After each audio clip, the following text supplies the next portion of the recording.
হ্যাঁ ফুল চাইছে একটু বড় বড় হ্যাঁ নে দিয়ে নে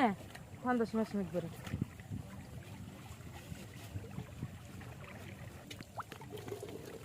এনে মাছ সুন্দর হ্যাঁ হলে মাছ ভালো জর্জর আছে হ্যাঁ দেখ আসলে কি মিস করছি আর কুইটা থোয়া নাই ব্রো দিয়ে কুট পার যায় মাজা নষ্ট হবো দিয়ে মাছ নষ্ট হইব না খাইবার গেলি বড় ভাই দেন হে গো দেন করে বুঝছেন না এর তো কম এনে আবার মাছ আবার যাতে রে দি ভাই ভাই সব মত দিয়া দাও আছে এনে সুন্দর মাছ আছে পলি আছে পলি আছে